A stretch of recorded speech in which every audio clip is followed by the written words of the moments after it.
అండి బిజినెస్ చేసే ప్రతి ఒక్కరికి ఏ ప్రోడక్ట్ చేయాలి అని చెప్పి అవగాహన పెట్టుకోండి. మెలకువలు తెలుసుకోవాలి, నేర్పుగా ఉండాలి, చురుగ్గా ఉండాలి. అత్యాస పనికిరాదు. స్టెప్ బై స్టెప్గా ముందుకు వెళ్ళాలి. మీరు రిలీజ్ చేసే ప్రోడక్ట్ అనేది మార్కెట్లో ఎట్లుందని కొంచెం రీసెర్చ్ చేయాలి. కొంతకాలంలో కొంచెం కాలం వర్కర్స్తో స్నేహభావం కలిగి స్నేహంతో కూడిన ఆధిపత్యం ఉండాలి. సమయాన్ని బట్టి తెలివితేటలు ప్రదర్శించాలి. సమయస్ఫూర్తి అనేది చాలా చాలా ముఖ్యం. నష్టాలలో లాభాల బాటని వెతుక్కోవాలి. చేసిన తప్పు నష్టం వచ్చింది కదా, నెక్స్ట్ ఆ తప్పు చేయకూడదు.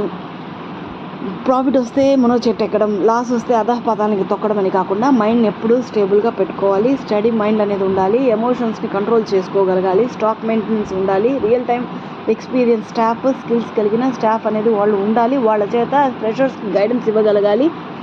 ఎప్పటికప్పుడు మీ బిజినెస్ ఐడియాస్ కానీ లేదా ఒక కంపెనీ కన్స్ట్రక్షన్ కానీ అప్ టు డేట్ అడ్వాన్స్డ్ లుక్గా ఉండాలి.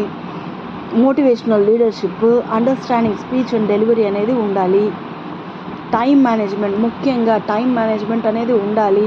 Time management quality and quantity follow అవ్వాలి. టైం టు టైం ప్రొడక్షన్ అనేది ఉండాలి. రీజనబుల్ రేట్స్ అనేది ఉండాలి.